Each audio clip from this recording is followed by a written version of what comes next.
శ్రీమాత్రే నమః. మిత్రులందరికీ శుభోదయం. ఈరోజు శ్రీ విశ్వావసనామ సంవత్సర శ్రావణ బహుళ చతుర్దశి శుక్రవారం. ఈరోజు చతుర్దశి ఉదయం 11:52 వరకు ఉంది. తదుపరి అమావాస్య. ఈరోజు ఆగస్టు 22, 2025 తేదీ శుక్రవారం. ఈరోజు ఆశ్లేష నక్షత్రం. ఈరోజు దుర్ముహూర్తం ఉదయం 8:17 లాగైతే 9:08 వరకు ఉంది. మరలా తిరిగి దుర్ముహూర్తం మధ్యాహ్నం 12:29 లాగైతే 1:19 వరకు కూడా దుర్ముహూర్తం ఇవ్వడం జరిగింది. వజ్రం మధ్యాహ్నం 1:58 లాగైతే 3:34 వరకు కూడా వజ్రం ఇవ్వడం జరిగింది. ఈరోజు పంచాంగరీత్యా ఈ రకమైనటువంటి ఫలితాలు వచ్చేస్తున్నాయి. అలాగే ఈరోజు నక్షత్రం అయినటువంటి ఆశ్లేష నక్షత్రం ఎవరికి తారాబలం కుదురుతుందో మనం పరిశీలించినట్లయితే అశ్విని, భరణి, రోహిణి, ఆరుద్ర, పుష్యమి, మక, పుబ్బ, హస్త, స్వాతి, అనురాధ, మూల, పూర్వాషాఢ, శ్రవణం, శతధర, ఉత్తరాభద్ర. ఈ నక్షత్రాల్లో జన్మించినటువంటి మన మిత్రులందరికీ కూడా ఈరోజు నక్షత్రం అయినటువంటి ఆశ్లేష అనుకూలంగా ఉంటుంది.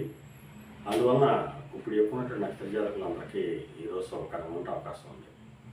అలాగే ఈరోజు రాశి ఫలాలను మనం పరిశీలించినట్టయితే మేషరాశిలో జన్మించిన వాళ్ళకి ఆకస్మిక ప్రయాణాలు చేయాల్సిన అవసరం ఉంటుంది. వృషభ రాశిలో జన్మించిన వాళ్ళకి పరాక్రమవంతమైన ఆదాయాలు ఏర్పడతాయి. మిథున రాశిలో జన్మించిన వాళ్ళకి ధనాదాయం వృద్ధి చెందుతుంది. కర్కాటక రాశిలో జన్మించిన వాళ్ళకి ఆరోగ్యం, కొద్దిపాటి కార్యజయం కలుగుతుంది. సింహరాశిలో జన్మించిన వాళ్ళకి అనారోగ్య సూచన, ధనవ్యయం కలుగుతుంది. కన్యారాశిలో జన్మించిన వాళ్ళకి చేసేటువంటి వ్యాపారాలు లాభసాటిగా సాగుతాయి. తులారాశిలో జన్మించిన వాళ్ళకి ఉద్యోగ అవకాశాలు పెరుగుతాయి. వృశ్చిక రాశిలో జన్మించిన వాళ్ళకి పితృరాజధానికి సంబంధించి శుభవార్తలు ఉంటారు. ధనురాశిలో జన్మించిన వాళ్ళకి ధన నష్టం, ఆరోగ్య భంగం, కార్యాటంకాలు ఏర్పడతాయి. మకర రాశిలో జన్మించిన వాళ్ళకి కళత్రపూర్వక ధనలాభం కలుగుతుంది. కుంభరాశిలో జన్మించిన వాళ్ళకి శత్రుభయం కలుగుతుంది.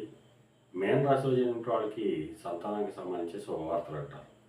ఈరోజు ద్వాదశ రాశి యొక్క ఫలితాలు ఈ రకంగా తెలియజేయడం జరిగింది. అలాగే ఈరోజు కళారంగంలో ఉన్న వాళ్ళకి కానీ, కళాత్మకమైనటువంటి వస్తువులు క్రయ విక్రయాలు చేసిన వాళ్ళకి కానీ, సుగంధ పరిమళ ద్రవ్యాలు క్రయ విక్రయాలు చేసిన వాళ్ళకి కానీ, సౌందర్య సాధనాలు క్రయ విక్రయాలు చేసిన వాళ్ళకి కానీ, పాండిత్యించే ధనార్జన చేసిన వాళ్ళకి అనగా పండితులు కానీ, లాయర్లు కానీ, లేఖలకు కానీ, ఆడిటర్లు కానీ, విలేకరులకు కానీ ఈరోజు మిక్కిలి శుభదాయకంగానూ లాభదాయకంగా అవకాశం ఉంది. ఈరోజు పంచాంగరీత్యా ఈ రకమైనటువంటి ఫలితాలు గోచరిస్తున్నాయి. అలాగే ఈరోజు శుక్రవారం. అందువలన ఆ అమ్మవారిని, జగన్మాతని ఆరాధించిన, అమ్మవారి క్షీరాన్ని నైవేద్యం చేసిన సర్వశుభాలు కలుగుతాయని చెప్పి శాస్త్రీత్యా తెలియజేయడం జరుగుతుంది.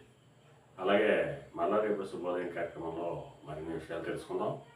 అంతవరకు మన మిత్రులందరికీ మరొకసారి శుభోదయం.